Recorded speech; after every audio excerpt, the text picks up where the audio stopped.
it's time for our next brilliant engineer, Okay. Vlad. Can you hear me well? Yeah, let's talk a little bit about front architecture. Yeah, a little bit about me. So my name is Vladislav, or just Vlad. I'm a tech lead in Frontend Foundation team in H&M. Usually I enjoy reviewing PRs with my cat and produce some funky music, but today I'm here for a different purpose. I'm here to reveal some of H&M tech secrets.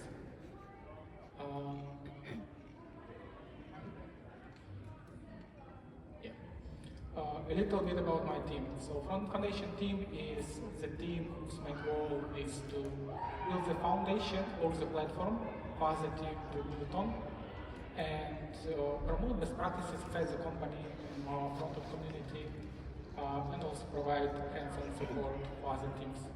So a typical day of front-end foundation developer looks like this. So hello, can I help you? Yeah, so a short plan of our presentation, we're going to talk about what is front-end architecture is even about.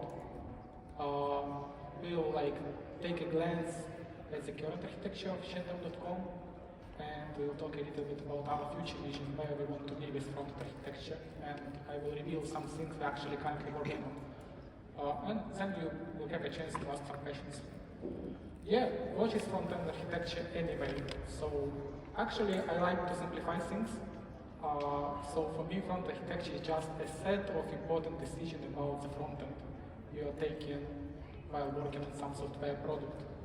A few examples of such decisions: how to use Next.js as a framework, to use atomic design as a methodology, or to use a BFF pattern. Yeah, let's take a look how things are currently working in H&M.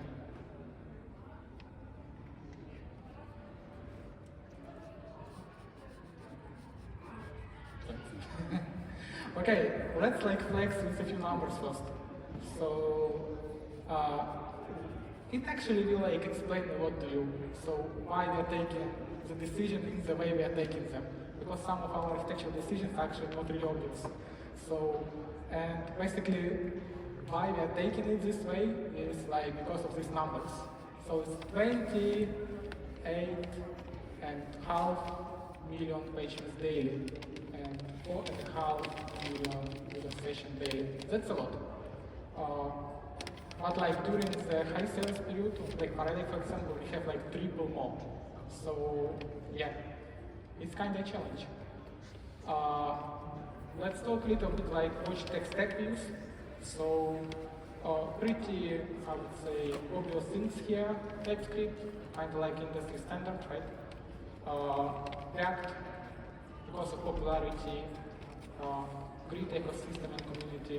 Next.js, here maybe not so obvious choice, right?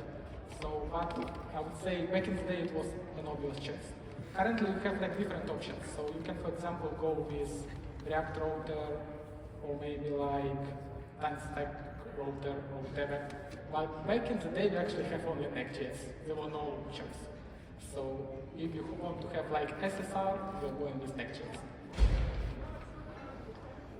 We use SCSS and CSS modules for styling, and we use Fabric as a component library. You may ask, what is Fabric? It's basically a design system we developed inside H&M to serve our goals. Yeah, our testing stack is also pretty obvious, so we use Jest, React testing library, and Playwright. I have to mention that Playwright is the best end-to-end testing library ever, so if you're looking for end-to-end testing library, this is the best one. I'm a huge fan of it. We use ESLint, StyleLint for static analysis, and this thing you don't know what is it probably. It's called ESLint. It's a tool for validating directory structure. We have really established standard of how product teams should structure their projects, and we use this as a tool to validate this. So basically it's a linter for your file system and how you organize the project structure. So if you're interested in things like that, please check it, it's a good thing. Yeah, so how things are divided at H&M. So it was kind of not really obvious for me. First time when I came on the interview on H&M, they asked me, how would you scale Next.js frontend? I would say, you can just buy more servers or whatever. So, but actually when I joined H&M, I found out they ended up with an interesting option. So, frontend of H&M consists of independently deployed Next.js application. Is it micro frontends? No, it's not. Yeah, and each of these applications have a team assigned to it who maintains it and develops features and so on. Yeah, let me explain, maybe it's not clear for you. So, you are visiting homepage, it's one Next.js application. You are going to the product list page, it's a different Next.js application already, owned by a different team. It can be even a different version of Next.js, completely different apps, just under the same domain. Yeah, we are going from product list to product details. Product details is a separate application. What are the pros and cons on this approach? Remember some numbers I showed to you? So it's a huge numbers, right? So that's why high availability and crash resistance is a huge thing for us. So you can't really kill one application to kill all the H&M.com. So if some app failed, the rest continue working. So each app can be scaled horizontally separately. So some pages are obviously more popular than other ones.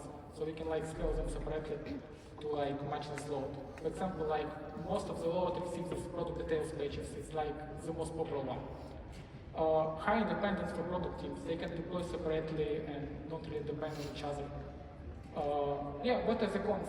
Yeah, the cons are obvious. So navigation is not that smooth. So you're probably familiar with this have some approach of having an SPA when you just click in and everything changes immediately. Well, here you will actually see a loading indicator for a short amount of time. So the navigation is not that great. Yeah, and customer needs to download direct JavaScript. It may be a different version of Next.js. So, and of course we can't use some of page preloading features provided by Next.js, unfortunately. So yeah, there are still some challenges to solve. I think it's solvable, but it will take us some time to figure out. Yeah, package ecosystem. So it's probably obviously that we follow component-based approach for building UIs, and we took inspiration from such an approach called atomic design. Do you know about it? So, but we extended it with some limitations, extra functionality, and so on. Let me first revisit what actually atomic design is about. So it's a methodology invented by Brad Frost, and it takes inspiration basically from biology. So, and that's why we have such a strange naming, right? So we have design, primitive design tokens, which is atoms. It could be an icon, some text, typographic primitives. We have molecules, which is combination of a few design tokens, and a pattern is an icon. We have organisms, which is a section on the page, a hero image with a couple of methods. And we have templates, which is basically just components responsible for placing components on the page. And we have basically pages, a combination of those. So 5 layers, right? What we did? We extended this a little bit. So according to our methodology, we have 5 layers. An application can build this. It's pages level, just an atomic design. UI level, think about organisms from atomic design. Composition level, think about molecules. Design system level, think about items. And as you see, we don't have templates as a layer, because we decided it to be a part of UI level. And we have utils in different configurations. What we did, so we introduced some restrictions about how these layers should be distributed, how they can be included one into another, how to handle certain side effects, for example API requests, tracking. Yeah, so what are restrictions we introduced? So We decided that at pages level it will be Next.js, and or other layers will be with SNPM packages. And the bidirectional imports are forbidden between these packages. So to avoid cyclic dependencies. For example, you can import like composition package into composition package, like product list into product details. I don't know why we do need this, but maybe. But like we can do vice versa then. Yeah, so why we like did this basically to reach maximum reusability. So some of our teams actually use a lot of packages by other teams. Yeah, most of side effects happen on UI level, so most of the pages on UI level. So the only difference that on UI level we usually have some logic to override the default behavior. And commonly composition and the side system levels are not making any IP calls or like don't do any tracking, they just accept callbacks to do this. Yeah, a few words about Makex. I'm a big fan of this project. I think it's the most exciting thing in HTML tech. Probably my favorite project ever. So Makex is like internal platform which basically allows you to bootstrap the new application just in a few minutes.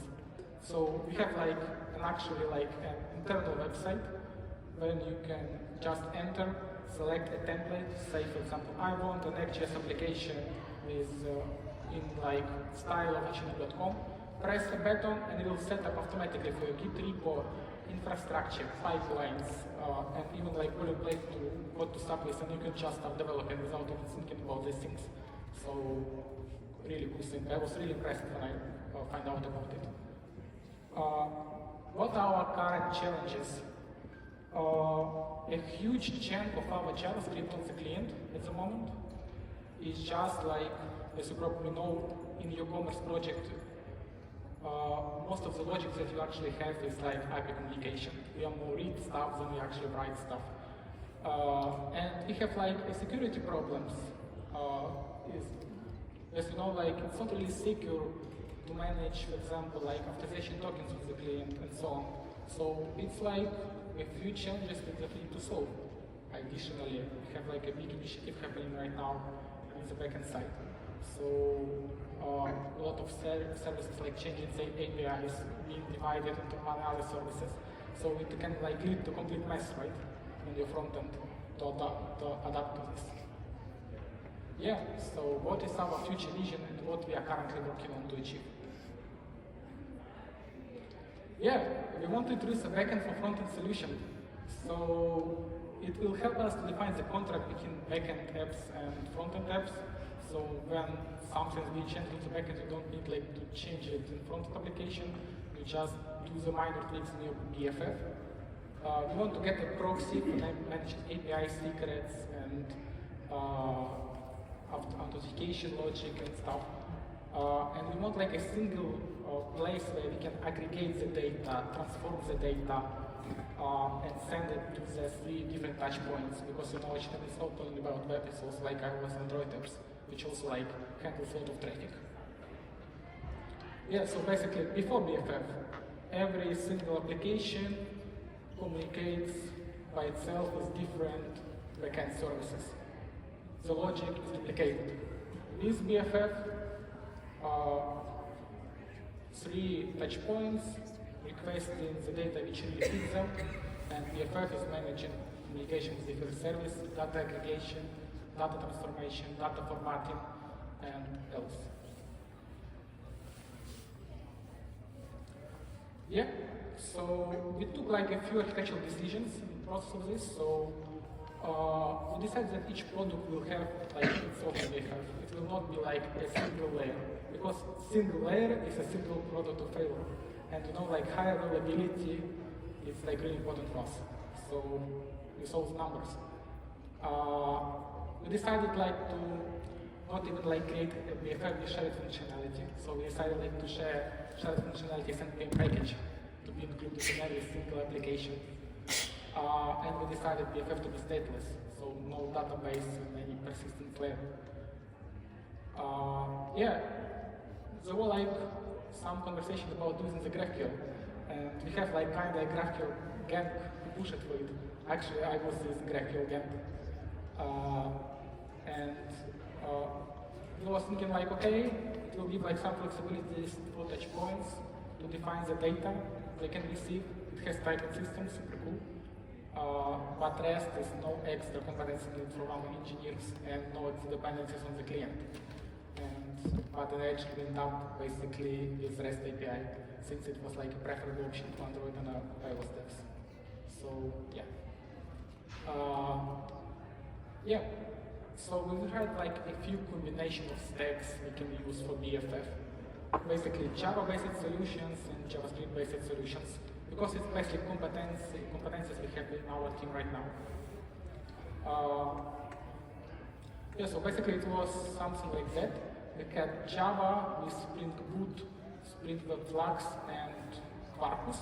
And we have TypeScript with Node.js and Button. So basically we created like 5 small POCs for every of them. So basically Quarkus option and Spring Boot option were eliminated pretty quickly, since like even without a huge load, their performance were not so good. And how we approached this, basically we wanted to verify like the resource consumption by these technologies, how they behave under like big load, how many resources they consume to like handle this big load. So we like started like from really small load and was gradually increasing them and monitoring how much of resources they consume. And here are like some numbers we received. So as you see, I will not read them, but Webflux showed like the best results. But as you see, like JavaScript-based solutions were not like so far away, right? So yeah. Like basically Bank was second, Node.js was third. Eventually we decided to go with Node.js, like the third most performant thing.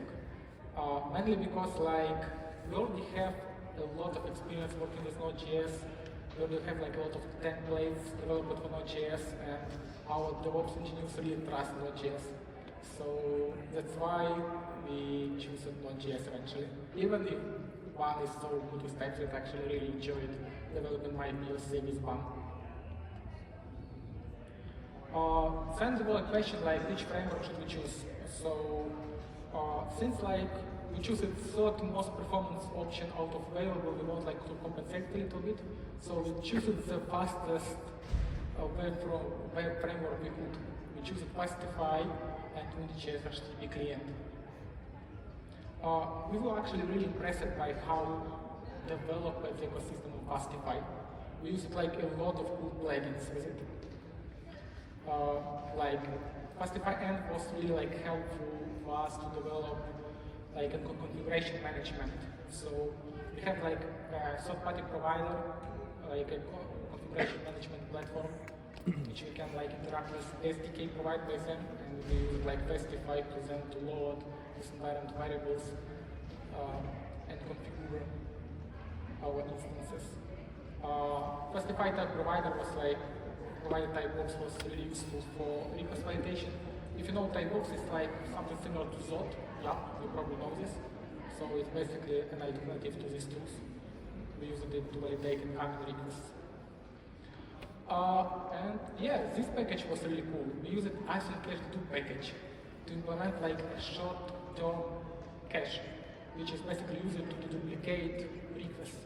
So how it works, user make a request and receive immediately cached response. At the same time, in the background, we are making a request to API, getting an actual data and caching this response for the next user to get. So pretty cool performance optimization. We used Fastify request context. It was really handy for implementing like logging. So as you know, if you have a BFF and you communicate with a lot of services on this BFF, you like make one request, but this one request can result in many different requests, right? And we want like to log every one of them. So this package was really handy for solving this task. We used like Fastify Swagger, Fastify UI, Fastify Swagger UI to implement like interactive documentation for our BFF. And yeah, and we use it like a really cool trick we like commonly use in Frontend Foundation. So when you basically using Makex and installing a template, yeah, this is like one problem, how to maintain it. Basically, if you decided to change some certain template, you basically need to go to the team and say, hey, can you change this? We like change it all night, right? So how we approach in Front Foundation, we extract all the common functionality, all the boilerplate code, all the setup code into separate package, which we ship as a NPM package, which is really basically super useful since we can just like release a new version and all the teams will receive like fresh updates. It's a trick we use frequently for maintaining our platform. Yeah, we provided some example boilerplate code to our BFF template we developed for Mac. It like inspired a little bit by Ruby on Rails because I used to like work with Ruby on Rails before and really enjoyed this framework back in the day. So we introduced like some kind of MVC pattern for product teams to follow so they could like develop an app with the proper design practices in mind. So we have like a few errors here, like API client is basically like a class to communicate with external APIs. Like every backend service has like an API client to like establish this communication. We have a module as a single place for our business logic. We have a formatter, which is basically a car function to transform our data to the desired format from the application. And we have a control to manipulate the model, so simple as it is. Yeah, so once we developed all this boilerplate, all this setup, we added this new template to the Mac, so now we can just press one button and you can get like a pre-configured BFF for your product and start actually developing it. No time needed for configuration and anything. Yeah, so then we like started to think, okay, so we have a BFF, now probably we need to introduce some kind of cache to improve the performance, right?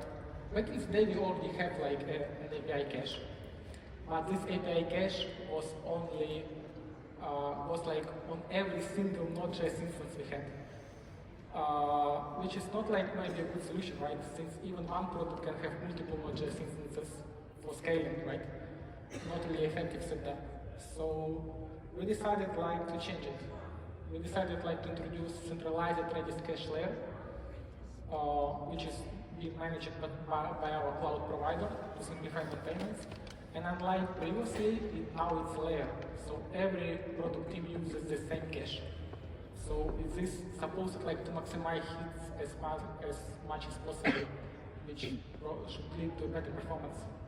So now our setup, now we work like to make this happen.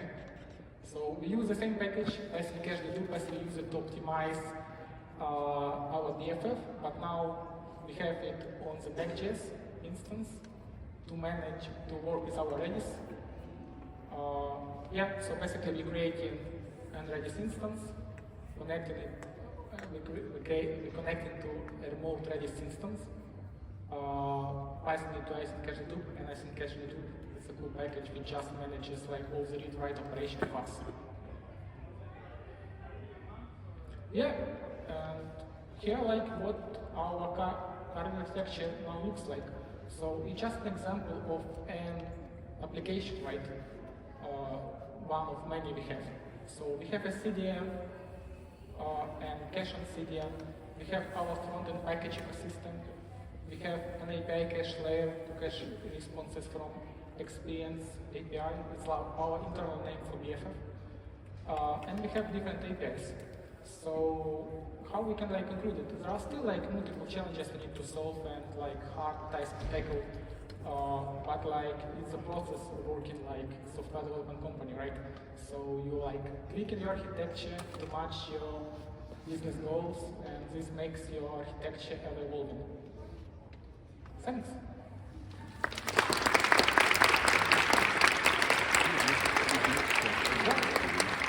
Yeah, I just wanted to say, please, if you have any question, I can give you the mic. Yeah. Great talk, thank you. One thing I'm wondering, if the web apps are already using Next, which comes with the server, why do we need an external backend or frontend for that? Sure. So I will need like a separate backend for frontend. because we can scale it separately. So you can have as much of them as you want to like fit your load, right?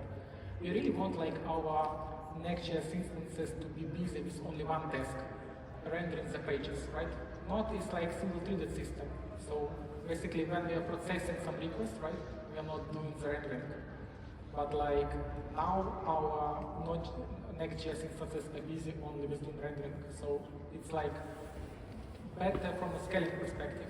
So we can have smaller instances focused on one task, right? And to scale an instance separately. So we can have like one number of instances for rendering, another number of instances for handling requests as one, and I can like really play with it to find the optimal configuration.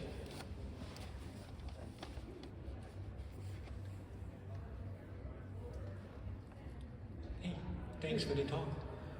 Since you said that prefetch is difficult because every app is different, right?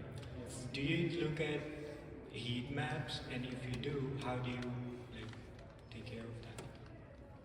Well, I'm not like a part of product team, so maybe Mordeza can help me with this. Do you use heat maps? My team doesn't like own any UI, so I can really tell. Actually, it's a really good question, but we use heat map mostly for our journey design, not front-end focused part. So mainly our UX engineers or designers mainly work with that. So I might not be the good person to answer this, but if any other engineer knows, please.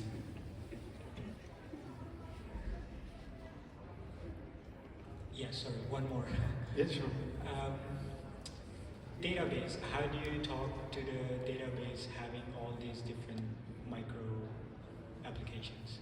Do you face any challenges with that? Can't really answer this question since like I'm front-end engineer, so I don't think I have anyone from backend, right? So it's more like something our backend engineer deal with. So BFF itself is stateless, so we don't have any database in BFF.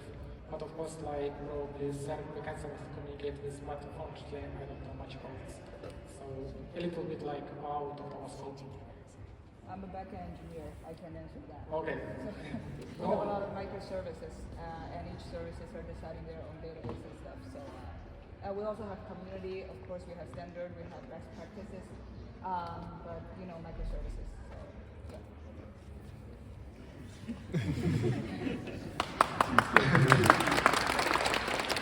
We have another question here.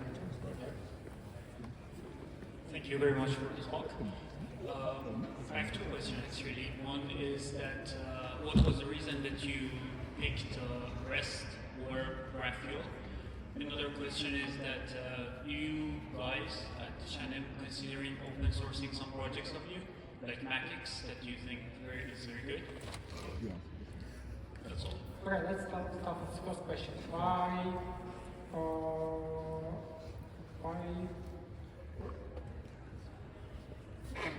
Let's start like from the second one.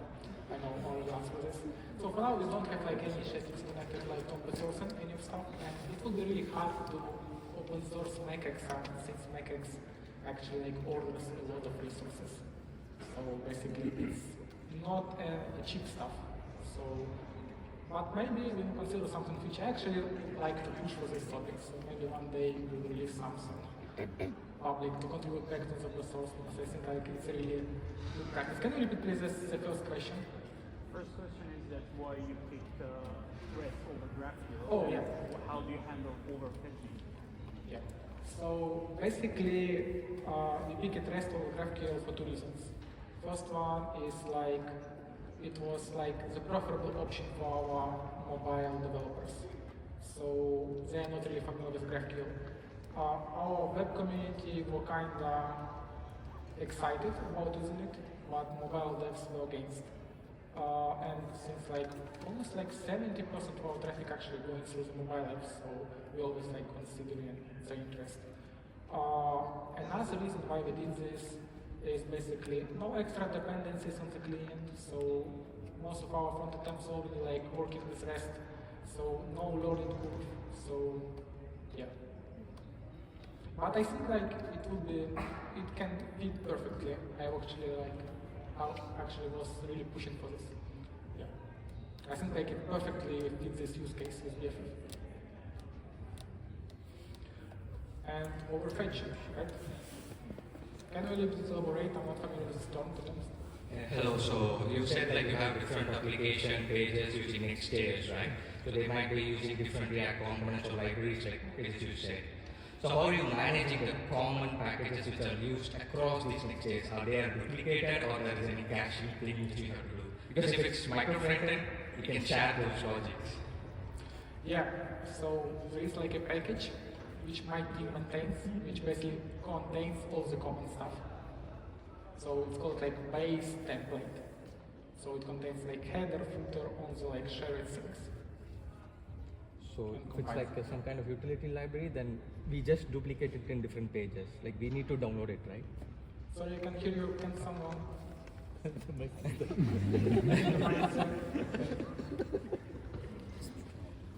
So you mean to say that if it's a package which is being used in different Next.js apps, it will be still downloaded, like extra JavaScript has to be There is downloaded. like a package which is being used by all the product teams called base template, which contains all these shared parts, and all of them are using it, and my team is the one who maintains it. The question is coming.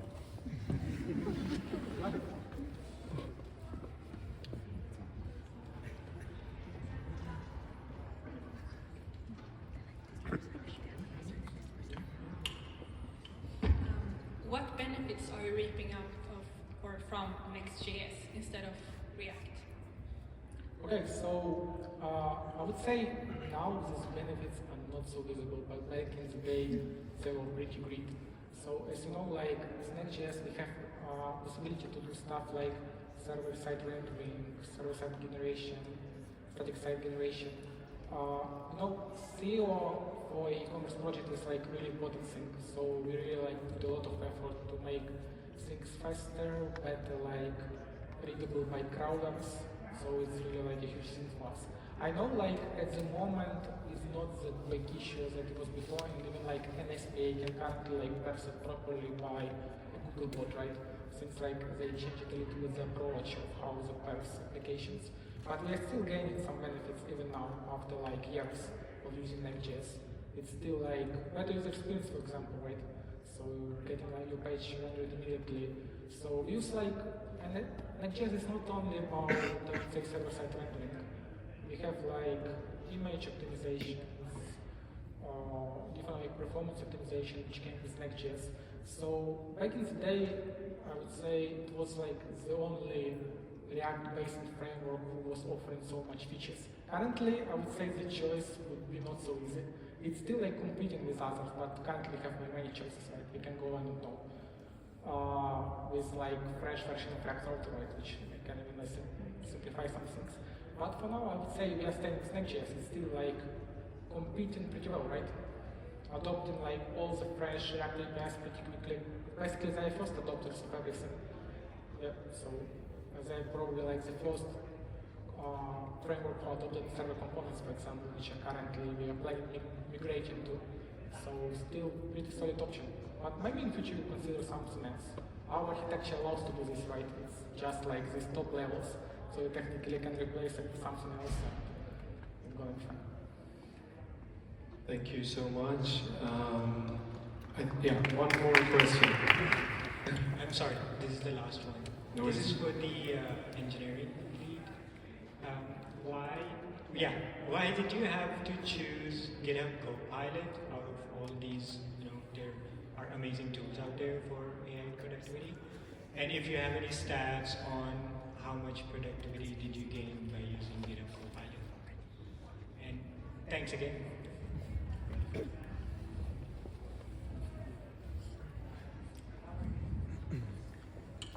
Thank you. Yes, we actually run a POC with our consultancy partner, and we identified that a possible productivity increase would be almost, I think it was like 1 hour a day that we could get back, using it for documentation, testing, and refactoring. So we have the POC. We have have some representation about it. So maybe next time we can share that one. But I suppose GitHub Copilot is coming out of the box for us because we work with Microsoft. And we have GitHub as our strategic decision. We utilize the training and now working with it, but we have several services that we use in and exploring in a POC level. So, but with the engineering and it's integrated with our code bases right now. I just wanted quickly to address that question about open source. I think it's went through the head of all of our engineers ever working on large-scale projects, and basically anything you do at H&M is large-scale, and sometimes it's unique, one of a kind on the market, because we're dealing with such numbers of visitors, and I think we have one product in logistics that is actually being in the works of being like a licensed outside kind of product from H&M. But of course, these things come with their own challenges, like you need to then support, maintain. You move to a completely different world. But open source would be a cool idea to explore. Thank you. Thank you so much.